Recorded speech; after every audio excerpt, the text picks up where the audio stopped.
Hi, Kim West, the Sleep Lady, and today I'm going to answer Michelle's question. She wrote in, my daughter is almost a year old, and for the past couple of months wakes up during the night around 3 a.m. and is wide awake. It can take up to 2 hours to get her to sleep again.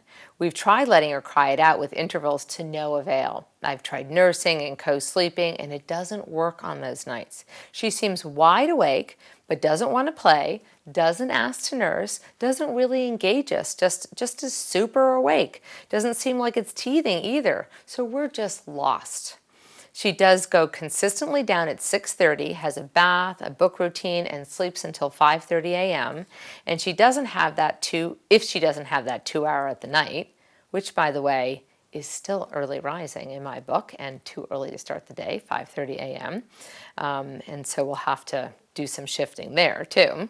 If she's co-sleeping with me, sometimes she'll sleep until 7:30. So it feels that her nights are all over the place and fairly unpredictable. I just don't know what to do with that 2 hour wake up and how much sleep she actually needs. If I leave the room, she screams and cries, but nothing seems to help except holding her or patting her until she eventually tires again. She's still having 2 naps a day, usually an hour between 9 and 10 a.m. and a half an hour around 2. Help.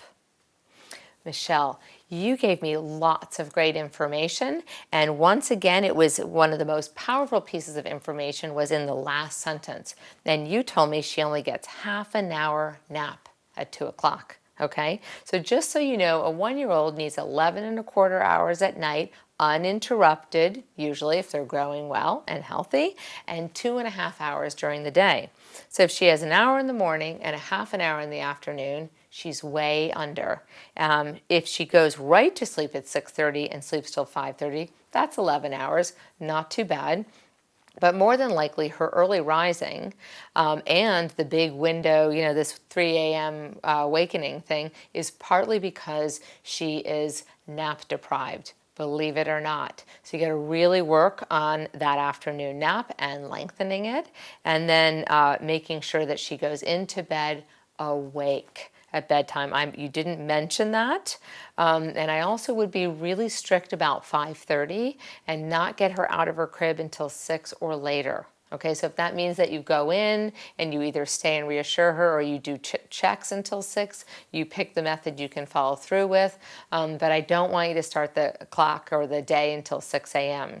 5:30 becomes 5:15, becomes 5, becomes 4:30 really quickly. Okay, now just a couple other little tidbits. I also find that, let's say you say, oh, she puts herself down to sleep awake at bedtime and at naps, and I just don't know what is going on here. I find that this wake up in the middle of the night and they're happy-go-lucky can often be caused by, of course, nap deprivation, which we know that's an issue here. But the other one is developmental milestones. And the big sleep wrecker, I find, is walking, which commonly happens at a year old, a year to 15 months old. Sometimes super alert kids walk early.